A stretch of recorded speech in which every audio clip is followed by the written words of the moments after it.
Hello, and welcome to What Did Pregnant Ladies Wear? My CoCoVid presentation on maternity stays. I will be focusing on the latter half of the 18th century, and specifically showcasing the set of stays that I made when I was myself pregnant in 2017.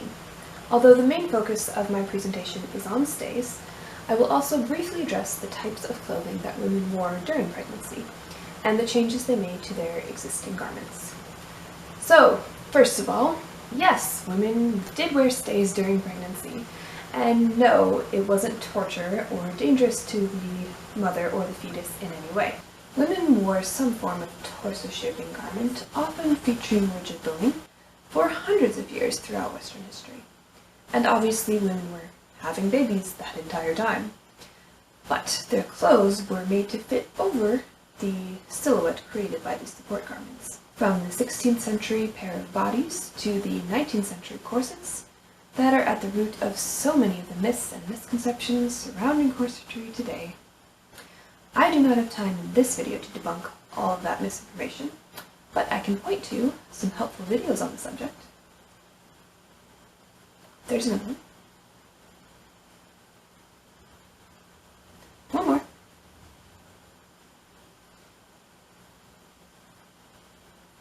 So, with such heavy structured support garments and clothing made to fit over said garments, how did women function during pregnancy?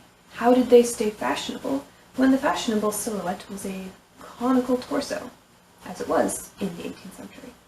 Well, for the last half of the 18th century at least, maternity or gestational stays were a thing.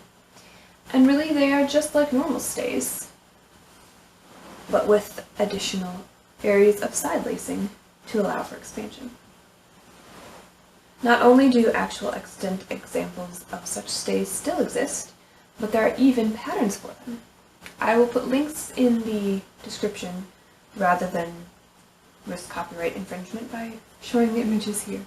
At least one contemporary publication from 1751 to 1772 on Soy Club, and I'm not going to attempt to pronounce the full title, sometimes also known as Diderot after the main editor, shows a diagram of how such stays were patterned. And the 2008 book, Corsets, Historical Patterns and Techniques by Jill Salin, features a pregnancy corset from the 1780s. I encourage you to check it out. I made my maternity stays when I was already 4 months pregnant. I did not use a specific maternity pattern, but instead adapted one that I already had to include the side lacing feature, which is essential for accommodating a growing baby bump. I also made them front lacing, although this was by no means necessary. It made it much easier to get in and out of them, and gave me an additional area for expansion. I used 2 layers of coutil to sandwich the bones, and 1 layer of pale green linen for the outer fashion fabric. The boning is all zip ties from the hardware store, and I only boned every other channel. I didn't want them to be super heavily boned. I covered the seams with narrow Petersham ribbon for a decorative effect called welting, and I bound the top and bottom edges with linen tape from Burnley and Trowbridge. I sewed the boning channels by machine for speed, but I assembled the pieces, worked the eyelets, attached the welting and the binding all by hand. It did take approximately forever. In fact, it took me 3 months to fully finish them, so I wore them the first few times without any binding, but they worked fine. And I just worked on them a little bit more in between each wear until they were finally done, just before the baby was due. You can see me wearing them here at 29 weeks, 36 weeks, and 39 weeks. And let me tell you, they were incredibly comfortable. The boning does not compress the belly at all, but it does provide back support, and more importantly, bust support. These stays are so much more comfortable than even my maternity bras, because of course the support is coming from below, rather than trying to pull everything upward from tight shoulder straps. I loved my maternity stays, so much so that I ended up wearing them far more than the 2 or 3 times that I had planned at the outset of making them. I even wore them under Star Wars cosplay, simply because it was the most comfortable thing. And the best part is that I could still wear them postpartum, because with the side lacing slits fully closed, they function just like normal stays.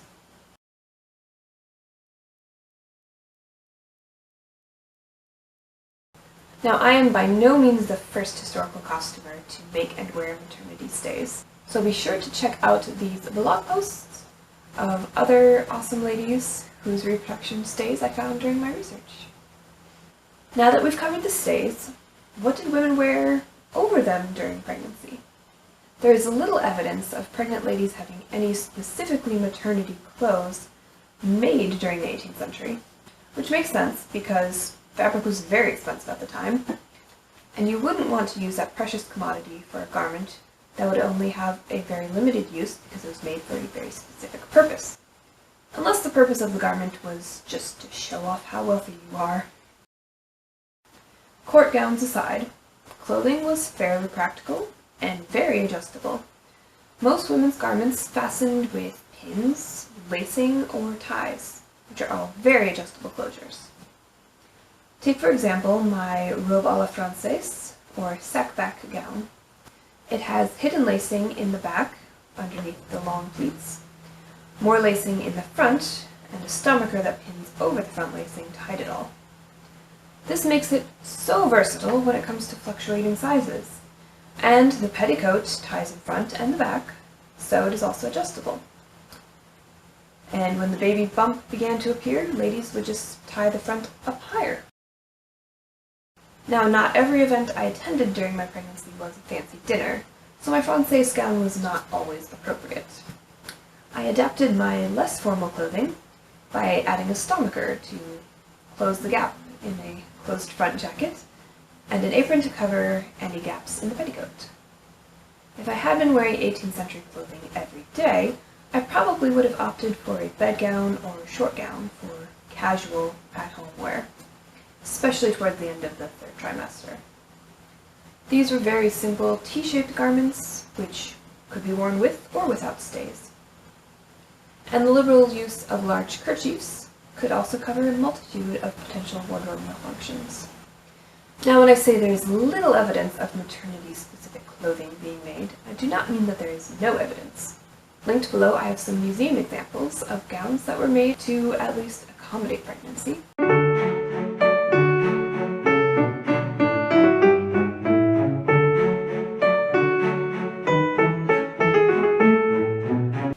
Often by adding a waistcoat or stomacher-like garment underneath the gown, which could then be laced over the top. These gowns could be worn again with the front edges closing normally after pregnancy. Thank you for watching. If you enjoyed my presentation, please like and subscribe and leave me a comment and let me know what you think. And for those of you playing the badge game, here's your codes.